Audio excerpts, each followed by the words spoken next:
Hello, ladies. I am Cynthia Wright with CynthiaWritez.com, and I am so excited. This is our first video. So anyway, what happened was one of the ladies in our community, CynthiaWritez.com, by the name of Reese, she left a question in one of the comments to one of the posts that I had written, and I wanted to respond. So here we go. So again, this is from Reese. What advice can you give a single Christian woman dating a man that she knows in her heart they are not equally yoked? She loves the Lord, but also loves the idea of wanting to be married. She's seeing the red flags already in this man. He's not attending church. He's hanging out more with his friends versus with her, and he's wanting her to spend the night at his house, wanting to play house. But he says that he loves the Lord as well, which keeps her thinking there's high hopes for a future marriage. Can you talk more about this? The first thing that I want to tell every single woman is this. There is a man for you that is deserving of you. Let me say it again. There is a man for you that is deserving of you. And a lot of times when you don't understand that, we settle. We take anything that looks like they'll do better later.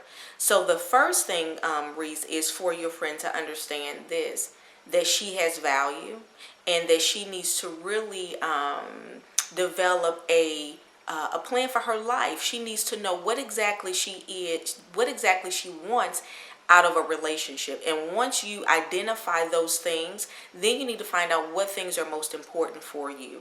And then those things that are most important, there needs to be no compromise, okay? And so what I mean by that is if what's most important to her is for her to have a godly man, he's going to church. Not only is he going to church, but he is applying the biblical principles in his everyday life.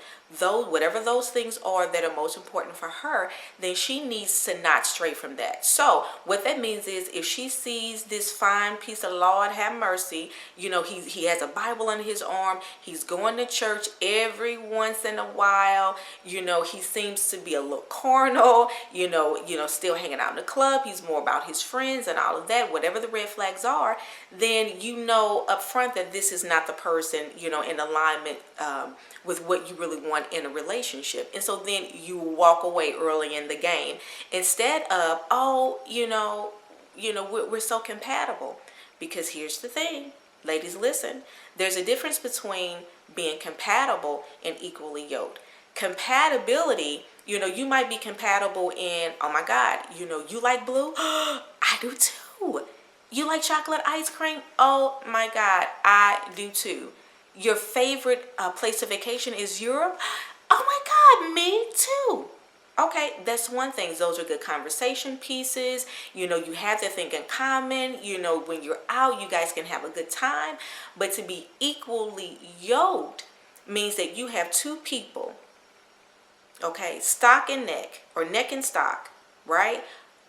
Going in the same direction. So if you're going in the same direction, then it's more than just you have those compatibility similarities. Is more, where are you going in your life? Because this is it. God has created every person with a purpose and a plan for their lives, and everybody that you have relationships with are not in the best interest of the life that God has called you to.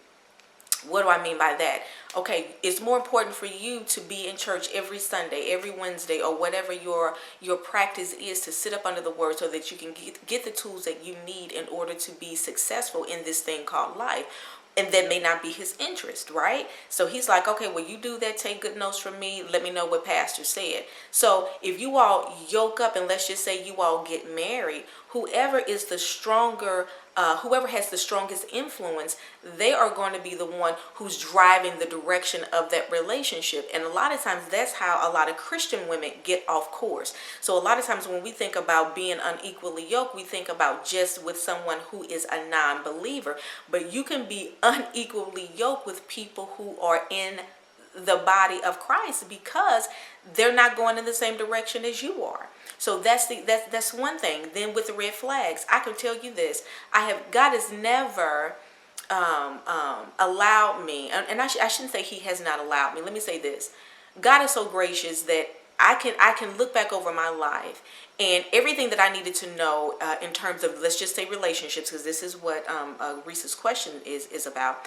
When it comes to relationship, God has always enabled me to make informed decisions. Everything that I needed to know. If I needed, if this guy was a dog, the sheet was pulled back, and I was able to see that. If he was a liar, the sheet was pulled back. I was able to see that. But a lot of times, we ignore those red flags because we think, I could change them, or, things are going to get better. It typically doesn't happen that way. Whatever you see now is typically what you would see, but to a greater degree if you were to marry this person. So that's another thing to consider. And so the other thing too, First Thessalonians 4:4 says that we are to know how to possess our bodies in sanctification and in honor. And what that's referring to is our sexual desires. So if this guy is wanting you to come over to his house and spend the night and all of that, he is wanting benefits without a commitment. He has not yet learned how to possess his body in sanctification and in honor, because this is it.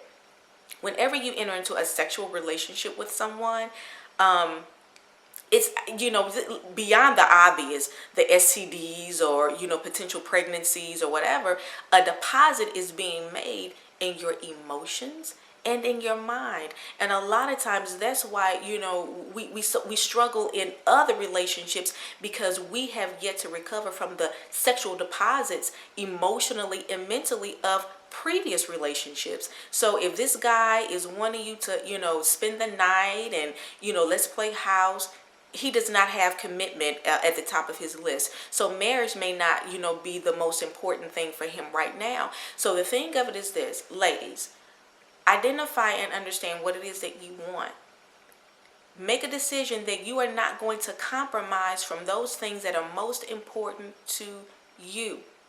Understand that just because a person has the same compatibility, or interests as you, does not mean that you all are equally yoked, going in the same direction that God has for your life.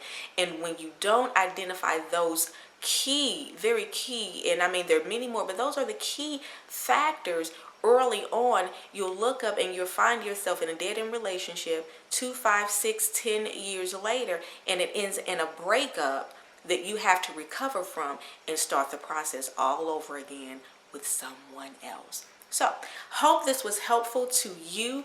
Reese, thank you so very much for your question.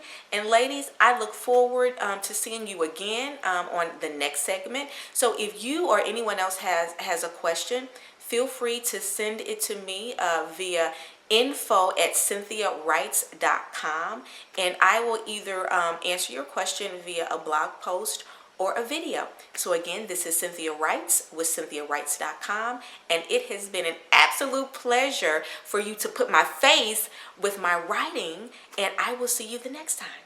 Have a great day.